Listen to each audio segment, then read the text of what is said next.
దినం దేవుని వాగ్దానం. ఈ ఉదయకాల సమయంలో ఈ దినం దేవుని వాగ్దానం అనే చక్కటి ఆత్మీయ కార్యక్రమానికి ప్రేమతో ఆహ్వానిస్తూ అందరు బాగున్నారా? దేవుని బిడ్డలారా, మార్నింగ్ లేచారా? ఎంతమంది మరి సెకండ్ వీక్ మీటింగ్స్ బెల్లంపల్లిలో జరుగుతున్నాయి? నిన్న ఫ్రైడే, ఈరోజు సాటర్డే. ఎంతమంది వింటున్నారు దేవుని వాక్యం చదువుతూ?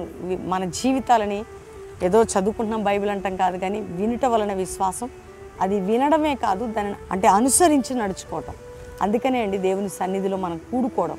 కాబట్టి ఉదయకాలం మీరందరూ కూడా దేవునితో గడపాలని వ్యక్తిగతంగా ఆశ కలిగి రోజు మీకు ఈ వాగ్దానాలు ఇవ్వటానికి దేవుడి ప్రేమను బట్టి, దేవుని ప్రేరేపణను బట్టి, ఇది దైవ కార్యం కాబట్టి నడుస్తుంది. ఒకవేళ దైవచిత్తం కాకపోతే మీకు నేను ఇవ్వగలుగుతానా?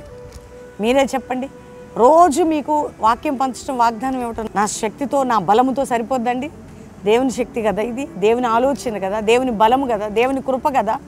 దేవుడు మమ్మల్ని ప్రేమిస్తూ మనకు అందరికీ ఇస్తున్న చక్కటి లేఖనంలో నుండి ఆయన మాటలు మీరందరూ రిసీవ్ చేసుకోండి. రక్షణ లేని బిడ్డలు ఎవరున్నా యేసు రక్షకుడు దేవుడు. ఎంతకాలం అండి యేసుని మీ హృదయంలో చేర్చుకొని మీ పాపాలు విడిచి పరిశుద్ధమైన బ్రతకడానికి మీ హృదయాలు తిప్పబడాలి. ఈ లోకంలో కష్టకాలాల్లో ఉన్నామండి, మాకు ఎవరున్నారు? యేసయ్య ఉన్నాడు. ఎవరుంటారు మీతో? యేసయ్య ఉంటాడు. శ్రమలో, బాధలో, కష్టంలో, దుఃఖంలో మిమ్మల్ని విడిపించి బలవంతులుగా చేయబోతున్నాడు ఆయన. నీ జీవితాన్ని కట్టబోతుంది, నీ కుటుంబాన్ని నిలబెట్టబోతుంది, నీ పిల్లల్ని ఆశీర్వదించబోతాడు. కాబట్టి ధైర్యంగా ఉండండి. మరి ఈరోజు మీరు అందరూ అమ్మ మేము ప్రార్థన చేస్తున్నాం, అమ్మ ఫలితం లేదు.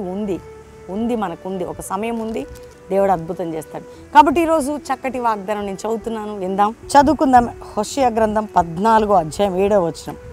అతని నీడయందు నివసించే వారు మరలవెత్తురు, ధాన్యం వలె వారు తిరిగి మొలుతురు, ద్రాక్ష చెట్టు వలె వికసింతురు. దేవుడు నీడలో ఉండేవారు అంటే మనం దేవుని సన్నిధిలో ఉండేవారం. ఎట్లా అండి? ధాన్యం వలె. ధాన్యం వేసినప్పుడు మనం ఏ విధంగా ఉంటుందోనట, ద్రాక్ష చెట్టు ధాన్యం, ద్రాక్ష ఇట్లా ఎక్కుతూ ఉంటుంది, తీగలు ఫలింపు కదండి. నువ్వు ఎవరి నీడలో ఉన్నావు? దేవుని నీడలో ఉన్నావా? దేవుని సన్నిధిలో ఉన్నావా? బయట ఉన్నావా?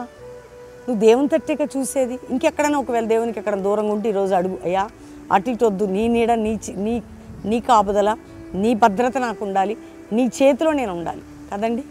ఎందుకంటే మనల్ని విడువని దేవుడు ఆయన. కాబట్టి ధాన్యం వలె, ద్రాక్ష చెట్టు వలె నువ్వు వికసించి ఫలించాలా, అది కదండి.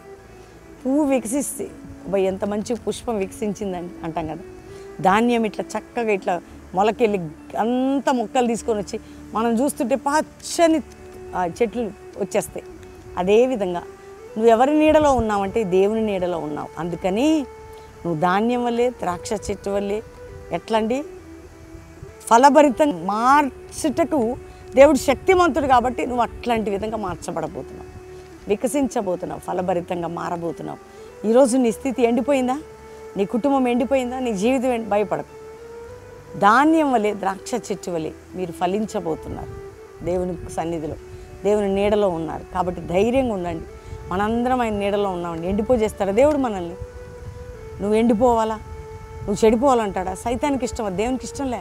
ఆత్మికంగా ఫలభరితంగా, ఆరోగ్యపరంగా ఫలభరితం, ఆర్థికంగా, మానసికంగా, కుటుంబపరంగా, అన్నిట్లో ఫలభరితంగా ద్రాక్ష చెట్టు వలె, ద్రాక్ష తీగ వలె, ద్రాక్ష పండ్ల వలె నీ లైఫ్ అట్లా ఫలభరితంగా ఉండబోతున్నది. కాబట్టి ధైర్యంగా ఉండండి.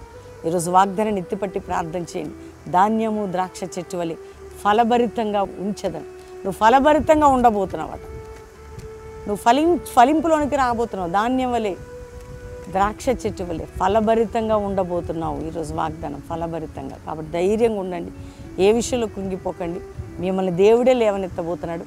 ఒకటే ప్రార్థన, వ్యక్తిగతంగా దేవునితో సన్నిహితంగా ఉండండి. ఇవన్నీ దేవునికి థ్యాంక్స్ చెప్పి ప్రార్థన చేసుకుందాం అందరం కలిసి. తండ్రి, ఉదయకాలం ఎంతమంది వాగ్దానం రిసీవ్ చేసుకుంటున్నారో, వింటున్నారో ప్రభా, వారు సీరియస్గా నీ వాక్యాన్ని రిసీవ్ చేసుకునే వారిగా వారిని మొట్టమొదటిగా నీ మాటలు యందు, నీ వాక్యమందు వారిని నిర్లక్ష్యం లేకుండా సహాయం చేయండి. ఆత్మీయులుగా పడిపోయిన వారిని లేవనెత్తి స్థిరపరచండి. బండ మీద, వాక్యం అనే బండ మీద వారిని కట్టండి. రోగ బాధ నింద గాయములతున్న వారికి యేసు పొందిన గాయముల వలన స్వస్థత మీరు దయచేయండి. ఏ ఇంటికి రక్షణ లేదో ఆ ఇల్లు రక్షణ పొందాలి, జక్క ఇల్లు వలె. వారి పిల్లలు, భర్త, భార్య, యవ్వనులు, అందరి కుటుంబాలు, త్రాగుడు, వ్యసనములు, జూదములు ఉన్న గృహాలను మీరు దర్శించండి. విడిపోయిన కుటుంబాలు కట్టండి యేసయ్య. కోర్టు కేసులు ఉన్న వారికి విడుదల దయచేయండి అయ్యా, న్యాయం చేయండి. భూసంబంధమైన తగాదాల నుంచి విడిపించండి. ఇళ్లలో గొడవలు, కొట్లాట్లు, మంత్రతంత్ర శక్తులు చీదర కొట్టివేసి సమాధానం ఇవ్వండి. ఎవరి ఏ సమస్యలు ఉన్న యవ్వనులు, పిల్లలు, వృద్ధులు ప్రతి వారికి విడుదల కలగాలి. స్కూల్కి వెళ్తున్న బిడ్డలకు భద్రత, జ్ఞానము, కాపుదల, యవ్వనులకి కాపుదల, జాబ్కి వెళ్ళే వారికి, జాబ్ లేని వారికి జాబ్స్ ఇవ్వండి, నలిగిన వారిని లేవని, ఇతర దేశాలు మా ప్రియులందరినీ కాపాడి వారున్న దేశంలో శత్రువు నుంచి విడిపించి భద్రపరచండి. భారతదేశం రక్షించండి. దైవజనుల బిడ్డల్ని మీరు కాపాడండి. కల్వరి మినిస్ట్రీకి విరోధమైనది కొట్టివేస్తూ నీ సహాయం, ఈ సేవ మా పట్ల అని జరిగించి నా తండ్రి జరుగుతున్న మీటింగ్స్ ఆ యొక్క ఆగస్టు 29 50 దినాల ప్రారంభం కూడా బహుబలంగా మీరు జరిగించండి. ఈరోజు మ్యారేజ్ డే బిడ్డలను దీవిస్తూ వారు గొప్పవారు కావాలి, ఉన్నతంగా వెళ్ళుటకు ఆశీర్వదించి వర్ధిల్లజేసి ఈ సంవత్సరం ద్రాక్ష చెట్టు వలె ఫలించాలి. అంతేకాక ఎవరైతే బర్త్డే ఉన్నారో వారిని కూడా బ్లెస్ చేస్తూ వారు కూడా ఫలభరితంగా చేసి వర్ధిల్లజేయమని, మా అందరికీ నీ కృప తోడు అనుగ్రహించి అందరినీ బలపరచమని, ఈరోజు వాగ్దానం రిసీవ్ చేసుకున్న ప్రతి ఒక్కరికి విడుదలనిచ్చి తోడై ఉండమని యేసు నామములో అడుగుచున్నాం తండ్రి. Amen, amen, amen. ఈ ఉదయకాల వాగ్దానం అందరూ లైక్ చేయండి, షేర్ చేయండి, మంచి కామెంట్స్ పెట్టి దేవుని మహిమపరచండి. ముఖ్యంగా దేవుని బిడ్డలారా, మీటింగ్ జరుగుతున్నాయి ఈరోజు సాటర్డే. మరి మార్నింగ్, ఈవినింగ్ కూడా అద్భుతంగా ఈవినింగ్ బ్యాప్టిజాలు ఉంటాయి సాటర్డే ఈవినింగ్. రేపు సండే మరి ప్రభు సంస్కారాధన బెల్లంపల్లిలో 2 ఆరాధనలు ఉదయం 7 నుంచి 9, 10 నుంచి 12. సాయంత్రం కల్వరి ప్రామిషన్లో 3 ఆరాధనలు, హయత్ నగర్ దగ్గర హైదరాబాద్ 3 ఆరాధనలు ఉదయం 7 నుంచి 9, 10 నుంచి 12, సాయంత్రం 5:30 నుంచి 8:30. కాబట్టి సిద్ధపడండి. ఆగస్టు 15 యవ్వనస్తుల కూడిక, young boys, young girls, Calvary ప్రామిషన్ హయత్ నగర్ ఉదయం 10 నుంచి మధ్యాహ్నం 2, బెల్లంపల్లిలో కూడా ఉదయం 10 నుంచి మధ్యాహ్నం 2. కాబట్టి ప్రిపేర్ అవ్వండి. దేవుడు అద్భుతంగా ఎవరిని పట్టుకొని నడిపించబోతున్నాడు. మరి ఆగస్టు 29 50 దినాల ప్రారంభ సభ అందరికి 12వ సంవత్సరం అండి. 11 సంవత్సరాలు లక్షల మంది చేసిన ప్రార్థనలు, ఎంత బలమైన ప్రార్థనలు, 24 గంటలు.